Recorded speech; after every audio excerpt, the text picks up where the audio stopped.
Back.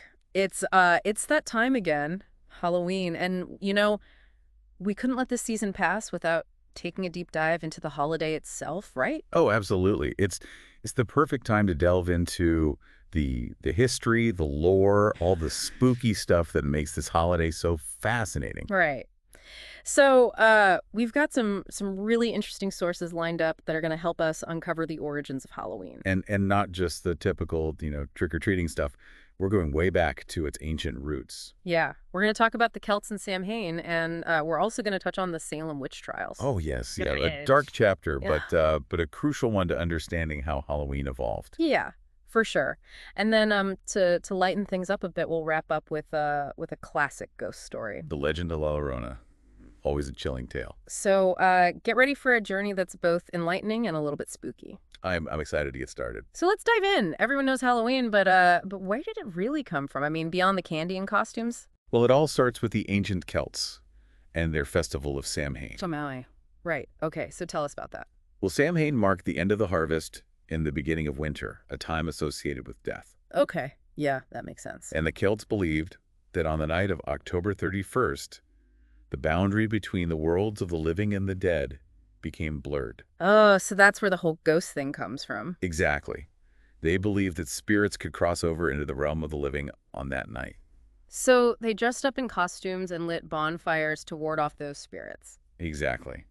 They also made offerings of food and drink to appease them. Wow. It's amazing how some of those traditions have persisted for centuries. It really is. And it speaks to our enduring fascination with the unknown, with the idea that there might be something beyond our everyday reality. Right. And that primal fear of death and what might come after. It's something that we as humans have always grappled with. So how did Samhain evolve into the Halloween we know today? Well, a few centuries later, Christianity began to spread throughout Europe.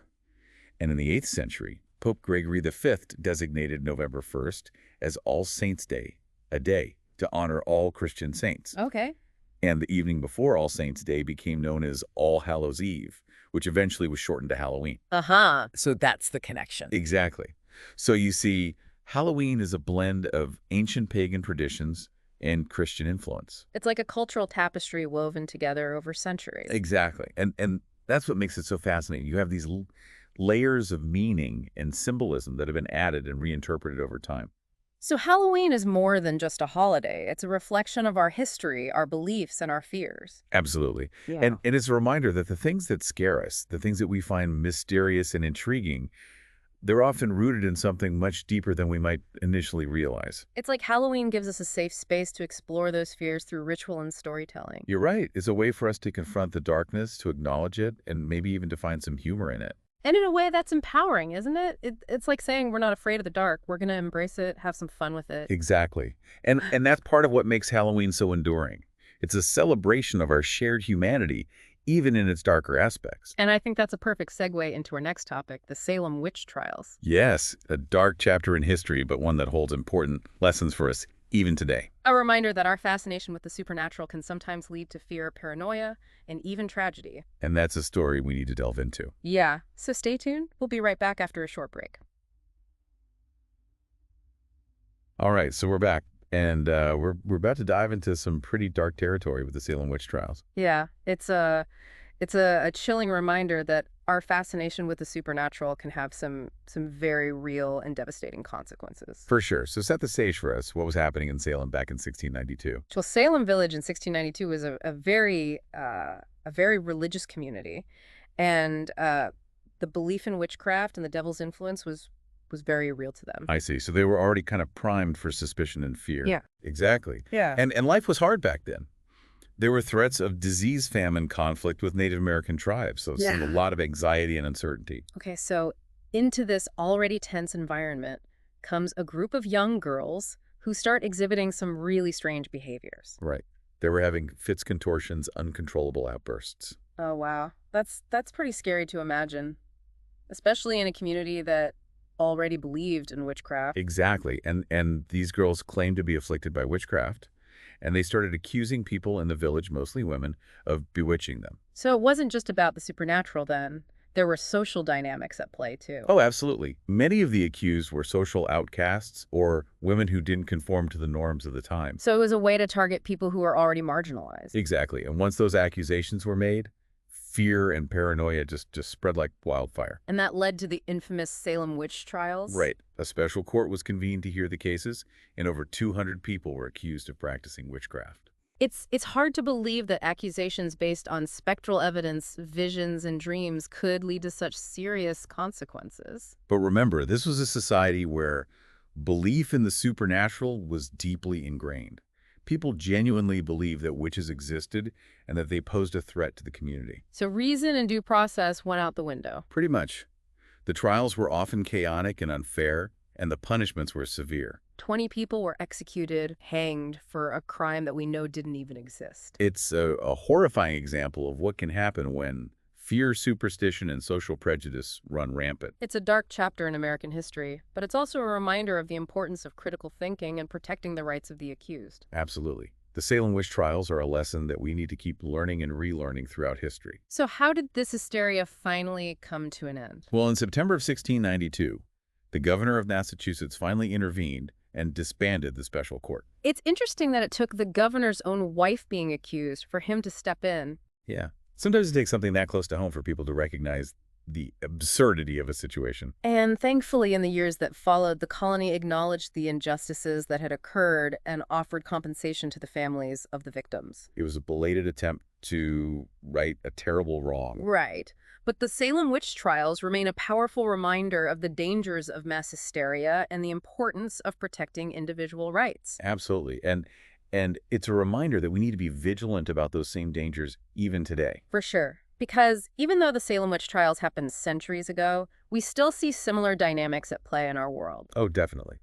Whenever fear, prejudice, and a lack of critical thinking converge, we see the potential for those same kinds of injustices. Whether it's the persecution of minority groups, the spread of conspiracy theories, or the demonization of people who hold different beliefs, the lessons of Salem are still relevant today.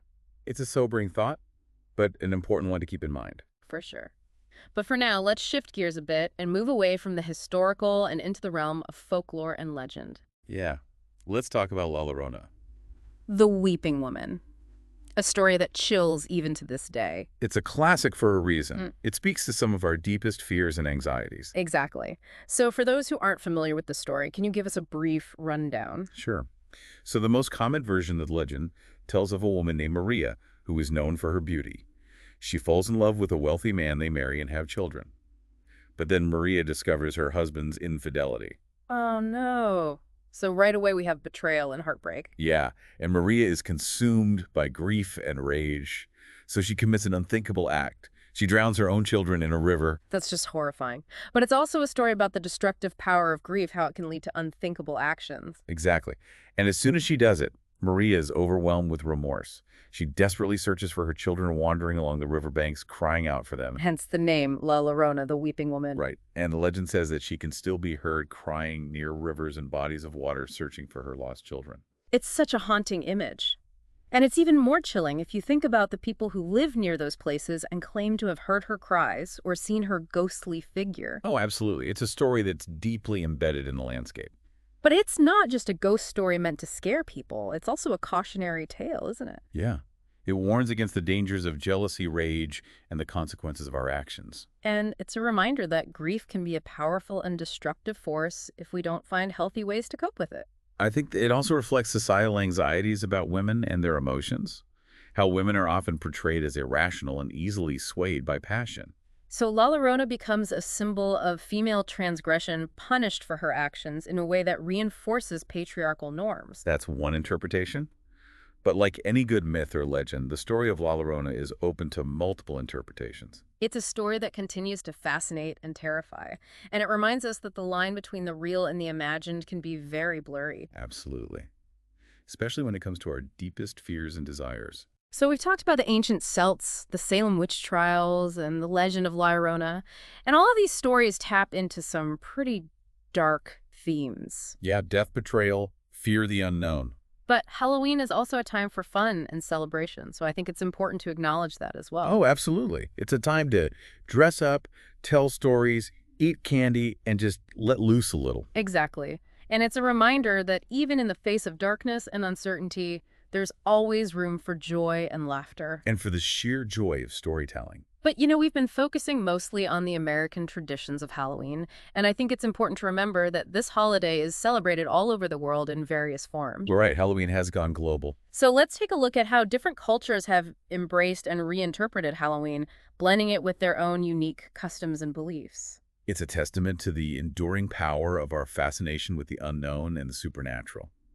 When we think about Halloween going global, one of the first places that comes to mind is Mexico and their Dia de los Muertos. Yeah, the Day of the Dead, it's often kind of lumped in with Halloween, even though it's really its own thing with its own traditions. Right. It's not about being spooky or scaring away spirits. It's really a celebration of life and remembering loved ones. Yeah, and it's so beautiful and joyful. The altars, the sugar skulls, the offerings of food. It's really about welcoming those spirits back home. Yeah, it's a very different perspective on death compared to like the Western kind of fear of death. Yeah. You know, it's a more welcoming kind of embracing. Yeah, death as a part of life, not something to be afraid of. And it's not just Mexico. A lot of cultures have traditions that kind of echo those Halloween themes, even if they don't actually celebrate Halloween. Oh, that's interesting. What kind of traditions? Well, like in China, for example, they have the Hungry Ghost Festival. Hungry Ghost Festival. What's that?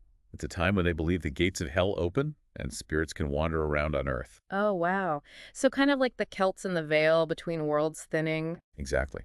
And during this festival, people make offerings of food and money to appease those spirits. So even though the details are different, the core idea is kind of similar, recognizing that there's this unseen world and we need to find a way to live with it.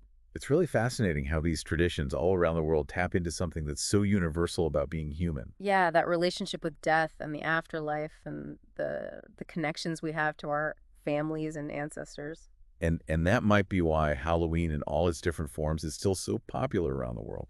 It gives us this way to think about those big questions, you know? To confront our fears, to celebrate life and death and all that. Absolutely. Yeah.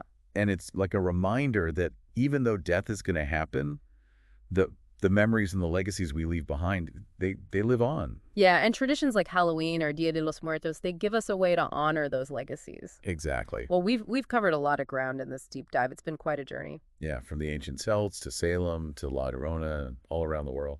It's amazing to see how Halloween is so much more than just a holiday. It's a reflection of who we are, what we believe, and what we fear. And what fascinates us, it's like a window into our collective psyche. And it's constantly evolving too. As our world changes, so does Halloween. We're seeing more discussions about inclusivity and cultural sensitivity and being respectful of everyone's traditions. It's a good thing.